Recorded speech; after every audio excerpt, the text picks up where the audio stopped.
Today's episode of Diabolical Lies was brought to you by Jackboot Barbie and her public jobs program for losers, the Propaganda Industrial Complex, the completely real ICE Office of Television and Motion Pictures, the War on Terror again somehow, and Sean Bell, Oscar Grant, Laquan McDonald, Eric Garner, Michael Brown, Tamir Rice, Walter Scott, Eric Courtney Harris, Freddie Gray, Sandra Bland, Philanda Castile, Alton Sterling, Elijah McClain, George Floyd, Breonna Taylor, Silverio Villegas Gonzalez, and every other American civilian summarily executed by an armed agent of the state in the name of public safety. Yeesh, rest in power, my God. Yeah, Carol always has like the ideas for all the fun episodes where she shows up and she's like, we're going to talk about the gay hockey show. And then I come in and I'm like, shut up, everybody. Fun's over. We're talking about the police state today. Well, in my defense, Luigi Mangione was also a thirst trap side door into the terrorist conversation. So I'll be curious to see what hotties we're talking about today. So, Carol, before we get started today, do you want to give an update on our Q1 redistribution? Yes, we have decided to make an executive decision and to donate 100% of our redistributions for Q1 to ICE-related organizations. We're going to focus specifically on ones in Minneapolis, but also look at some federal ones as well. And we will give confirmation to you guys which organizations those are once we reach out to them and confirm that we can wire the funds. We also want to celebrate our Minneapolis liars who have been creating resource bags and working on the ground. And we are so blown away by the work that you guys are doing and want to continue supporting you however we can. Yeah, we are going to set aside a little bit of money to find Kristi Noem a new injector as just part of our ICE-related organizations. As part of our charitable work. If we have to look at her lying bitch face every week, I at least don't want to be offended by the quality of her filler, okay? Her lying bitch face. The least you can do. At all of the internalized misogyny in my body, I just unleashed like a fire hose on Kristi Noem. Well, she deserves it. Okay. Let's do it. ICE very much has a sometimes to make a tomlet, you have to break a few Gregs approach to force, where the tomlet is a ethno-state, and breaking Gregs means tear gassing children. So, I mean, today's going to be fun, is really what I'm trying to say. So to give away my thought process a little bit up front here, I think that talking about ICE like it is a story about immigration actually feels like a little bit of a red herring to me. This is less about immigration or the legality, therein, and more about our comfort and complacency with the militarization of law enforcement and mass incarceration in this country. So today, I want to have a conversation about three things. Number one, how media is used to manufacture consent, how it has traditionally been used to manufacture consent, and how new media might actually be changing that.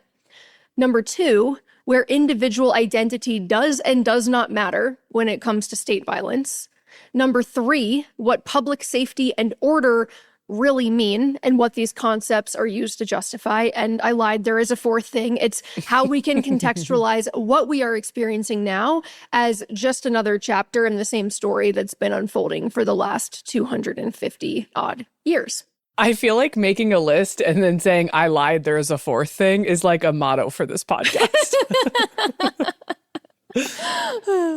Okay, so obviously we are here today because almost 5 years to the day from the insurrection at the Capitol, an ICE agent named Jonathan Ross shot and killed a woman named Renee Good. And we know a lot about this encounter because it was filmed from nearly every angle. We know that one agent is telling her to drive away while the other is telling her to get out of her car. We know that the agent who kills Renee is walking around the back of her car, filming, holding his phone in his right hand. We know that her wife, Becca, is filming the agent who ultimately kills her. And right before he shoots Renee, Becca's kind of mouthing off to him and making it clear that she is not afraid of him. We know that after Becca calls him big boy, we can now see his shadow in Renee's car door, and we can see him switch his phone from his right hand to his left hand as he begins to reach for his weapon and then steps in front of the car. We know that the last words Renee Good said were, "It's okay, dude, I'm not mad at you." We know Renee was shot at least 3 times in the head and chest. And we know that as her car careened away, that Jonathan Ross or another agent nearby muttered under his breath, "Fucking bitch."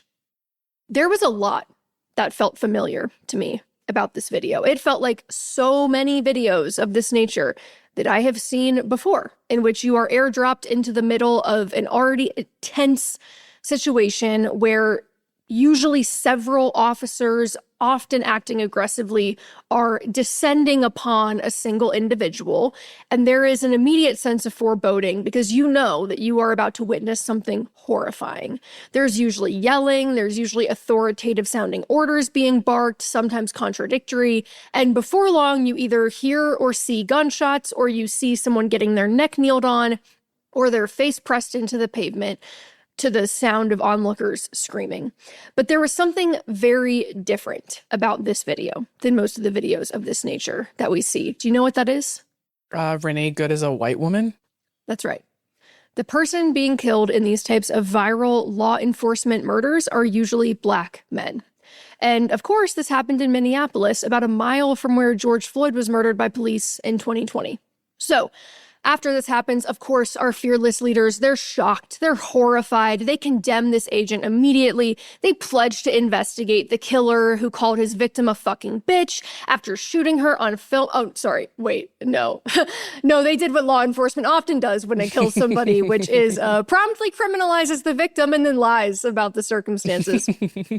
Wait, really quickly, I don't know if you've seen this, but I was dying at it. There were a few statements by Democrat leaders where they really showed, some force. I think where the mayor, stop. I said stop. Literally, Jacob Frey, who is I think the mayor of Minneapolis, made a big show of saying get the fuck out to ICE. And I watched the funniest TikTok where it was making fun of Democrats being like, fuck, damn. And looking around, waiting for everyone to be super impressed that they're swearing now. Wow, you guys better get the fuck out. And just waiting for something to happen. Oh, they're serious now. Yeah, it's pretty. At first I was moved. I was like, wow, he swore. And then I was like, oh, that actually doesn't do anything for anyone. So. Okay, I'm going to have you read from the truth that Trump posted in the aftermath of Renee's murder. Okay. And as a reminder, my only job today is to try to provide occasional comedic insight and timing for this otherwise extremely sobering conversation about America.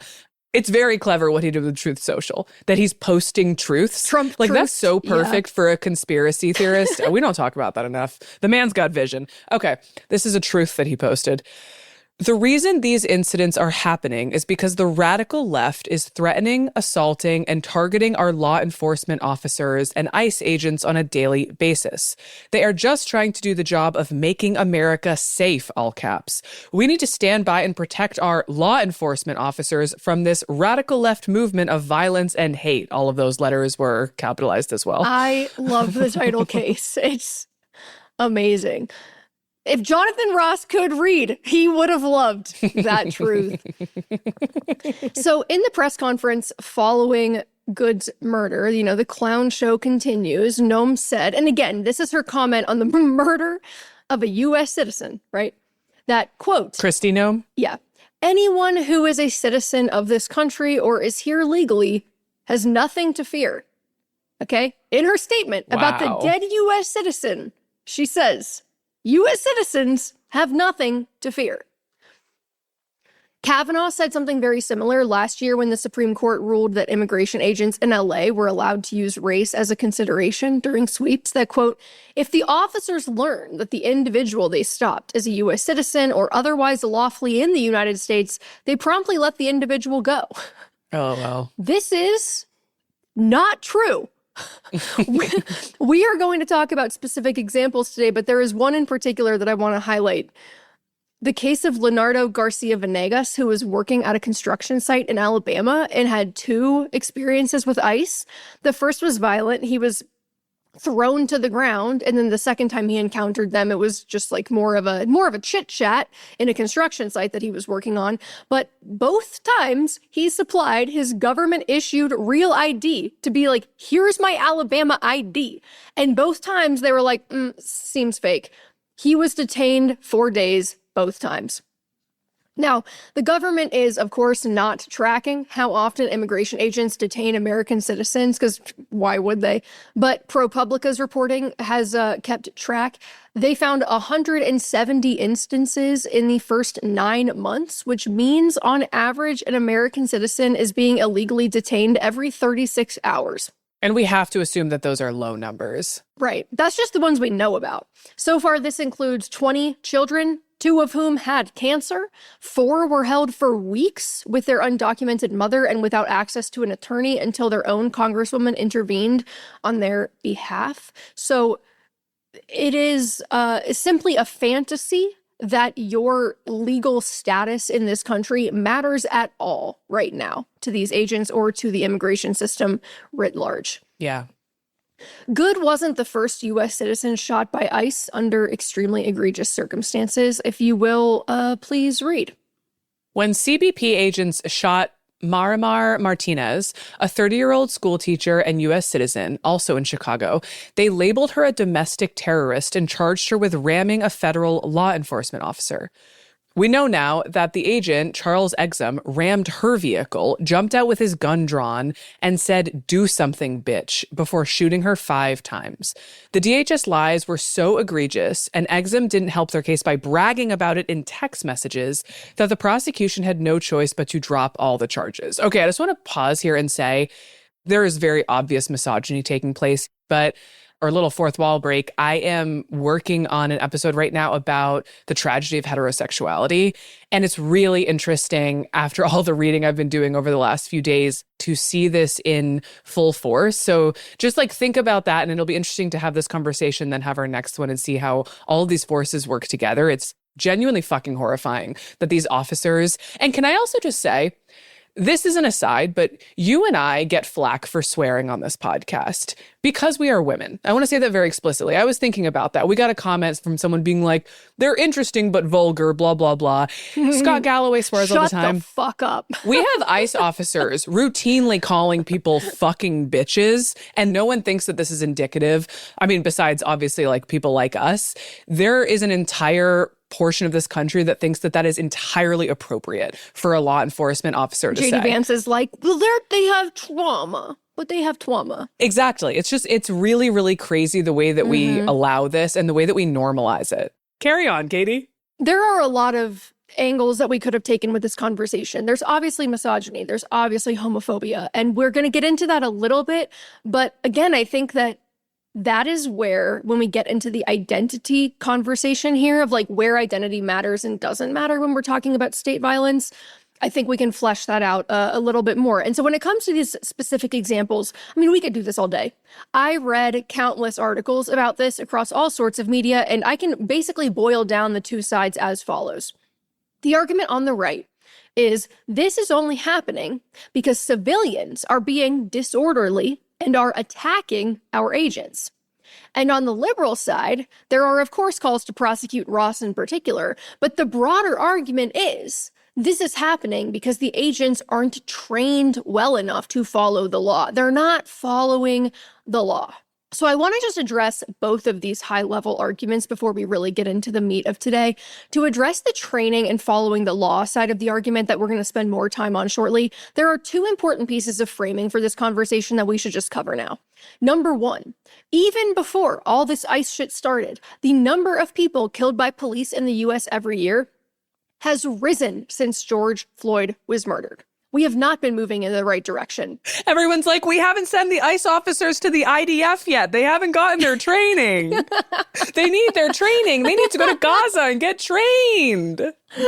Jesus Christ. So unserious. And number 2, Jonathan Ross is a veteran of the Iraq War and has been on the special response team of ICE's enforcement and removal operation for the last decade. He is a veteran in the ICE organization. He is not some guy that walked in off the street last fall. Renee Good did not die because the agent who shot her was not trained. And to address the right's argument, obviously, everything is being videotaped in these encounters all the time. ICE apprehension videos are all over the internet. So it is worth paying attention to what you are not seeing in those videos. This is an excerpt from a piece in The Nation about the LA protests to the National Guard deployment. We've heard a lot about the assault of police officers during these protests. Why haven't we seen it? Where's the body cam footage showing protesters injuring cops, striking them, putting them out of commission? I saw a police officer struck by a water bottle thrown by protesters in a barrage launched around 7:30 p.m. after those protesters spent hours absorbing, quote, less lethal rounds and being deafened by flashbangs. But that's about it. Meanwhile, we've got drone footage of a mounted officer using his horse to trample a protester who lies prone on the ground surrounded by mounted police. We've got cops beating protesters with truncheons, cops deploying tear gas, cops bringing box after box of ammunition to the line so that they could fire again and again and again into crowds of protesters exercising tremendous restraint throughout the day. If these ICE agents were being assaulted, we would see it. Because, spoiler alert for Section 3 of this outline, they are bringing camera crews with them everywhere. Jesus Christ. So we're going to talk about ICE now. Caro, do you know when ICE was started? I want to say recently. What I'm going to guess Bush administration. Nice. Well done. Hell yeah. That's just like whenever like anything particularly like clown show in this country, it's either Reagan or Bush. Yeah, it smells like W. ICE was started in March 2003 with the Homeland Security Act as part of the totally reasonable expansion of executive power in the wake of 9/11. Before it was ICE, immigration mostly fell to the INS, the Immigration and Naturalization Service. So the INS was responsible for, quote, border security, interior enforcement, asylum, and immigration benefits. After 9/11, the Department of Homeland Security was established. So the Department of Homeland Security itself is very new as of the 21st century. And within DHS, you have ICE, you have Customs and Border Protection, or CBP, and you have Citizenship and Immigration Services, or USCIS. We're going to learn a little bit more about how each of these agencies describe themselves straight from the Homeland Security website. If you'll please read their little recruitment blurbs going left to right. All right, we've got a nice little triptych. On the left is some real tough-looking, diverse folks representing law enforcement, and it says on the ground. Folks, FOLX. Yeah, exactly. On the ground, in the air, across the water. And it says CBP operates in all 50 states, in over 50 countries, and at 328 ports of entry to protect the American people, Team America World Police, safeguard our borders, and enhance the nation's economic prosperity. Your journey begins here. They're like, the people care about the gas prices. All right, next. The next one is a very classic kind of World War II era Uncle Sam pointing at you. It says, America needs you. It says, America has been invaded by criminals and predators. We need you to get them out. That feels very video game-esque. All right, and then on the right, we have a very clip art looking American flag that says, protect the homeland, defend the culture, which I think is Nazi territory. Little dog whistly. I think it's dabbling in Nazi. Little blood and soil there. Mm-hmm. And it says, become a homeland defender. Join USCIS's critical mission as a homeland defender, protecting America from criminal aliens. Protect your homeland and defend your culture. I didn't spend too much time looking into, what specifically USCIS does, but it is my understanding from the articles that I read that it's kind of like the paper pusher division. It's like you're the one that's determining immigration status and, asylum claims and all that kind of shit. So the fact that even that job is being described as Homeland Defender, I'm like, oh, okay. So like no one's getting in. No one is getting into this country in the next 4 years. Right. And now I just want you to see, and please read the only text on when you click on I clicked to join ICE. I was like, yeah, fuck yeah, let's do it. Clicked join ICE. This is the landing page it took me to. And this is all that landing page says. All right, so we've got another World War II era Uncle with Sam. With like a really shoddy Photoshop. really lazily Photoshopped. It's like all glitchy at the edges. I'm certain that the Doge boys were just folded over into the graphic design departments because these scream 20-year-old boy who thinks he's better at stuff than he actually is. Okay, it says, America needs you, and the U is in red. It's all caps. America has been invaded by criminals and predators. We need you to get them out. You you do not need an undergraduate degree. Fabulous. I don't know why that got me. Now I'm going to have you read from the History of ICE page. So this is from the ice.gov website. All right. Congress granted ICE a unique combination of civil and criminal authorities to better protect national security and public safety in answer to the tragic events on 9/11. Leveraging those authorities, ICE's primary mission is to promote homeland security and public safety through the criminal and civil enforcement of federal laws governing border control, customs, trade, and immigration. Okay, so I had you read that because there are a couple of phrases and words that I noticed came up repeatedly in all of their materials and in all of the media coverage of this event and kind of ICE more broadly. We are constantly harping on the idea of safety and of order. So we're going to come back to that, but I think just kind of like pay attention to that throughout when and how those concepts are deployed.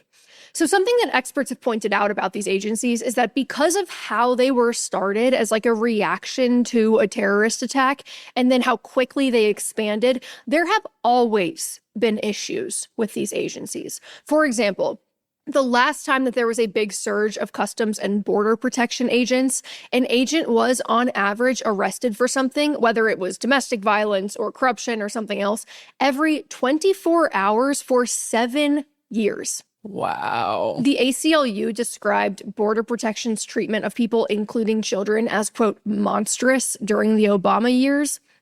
I read a few stories of abuse that occurred during Obama's presidency that, like, I don't even want to repeat here. They were so vile.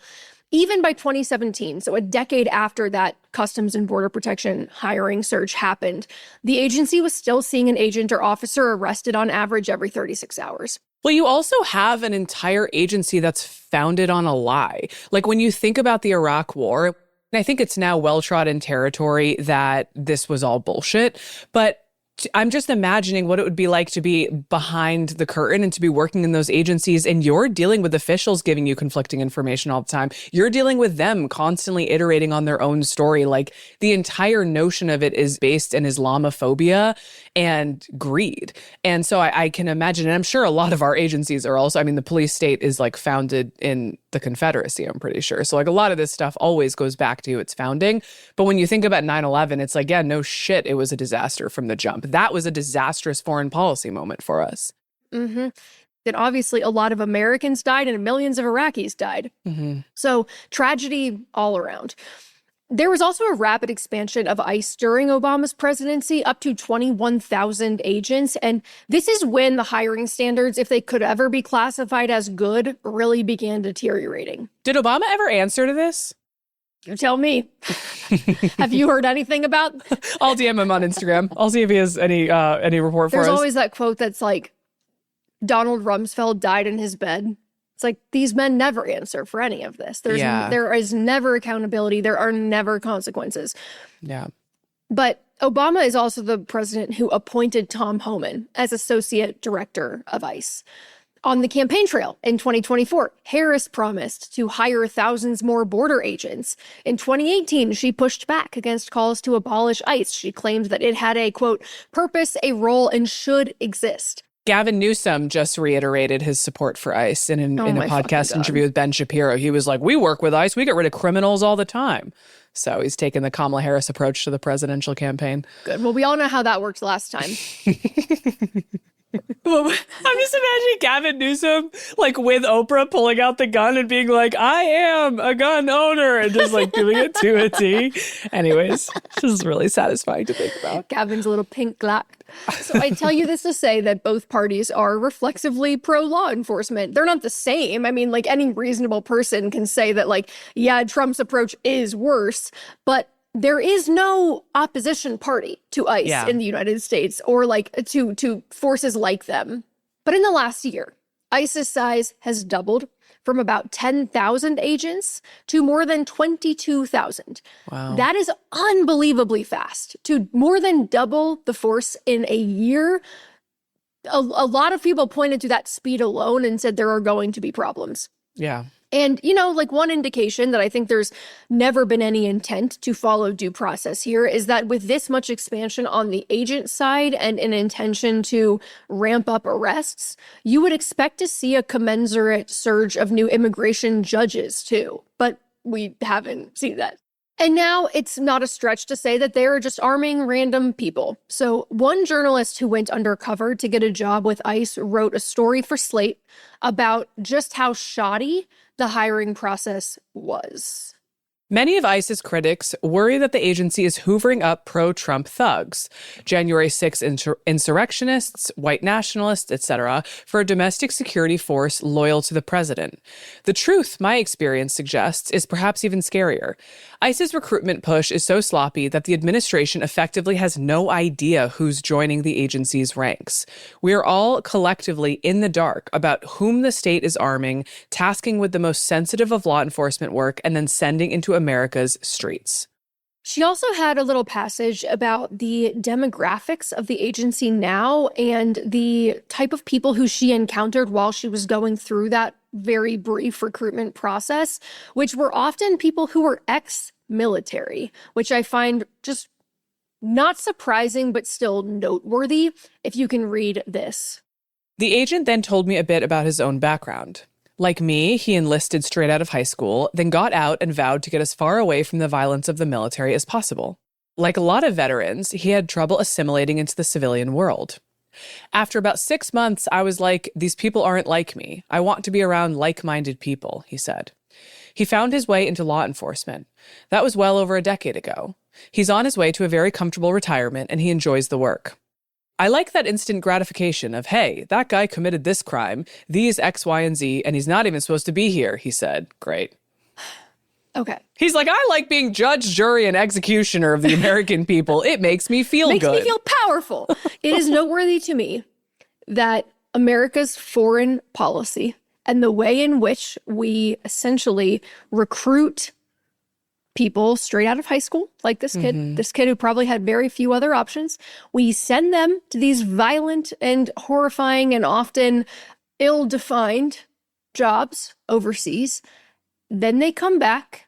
They are probably traumatized. They do probably have PTSD. They have a very hard time fitting back into a polite society after seeing and doing the things that they saw and did.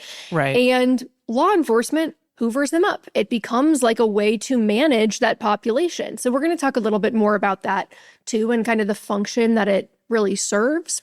On the note of the military, I was thinking about this. I was thinking about the idea of the draft and what it means to be drafted and how that notion would seem so absurd now. But then I was thinking about it and I was like, well, we have an ongoing draft at all times. We have a population that could never afford college, that can't find meaningful work, that can't support themselves. And the only way for you to get a free education, 0% down, is to join the military. That is essentially a draft. That is coercive. Mm-hmm.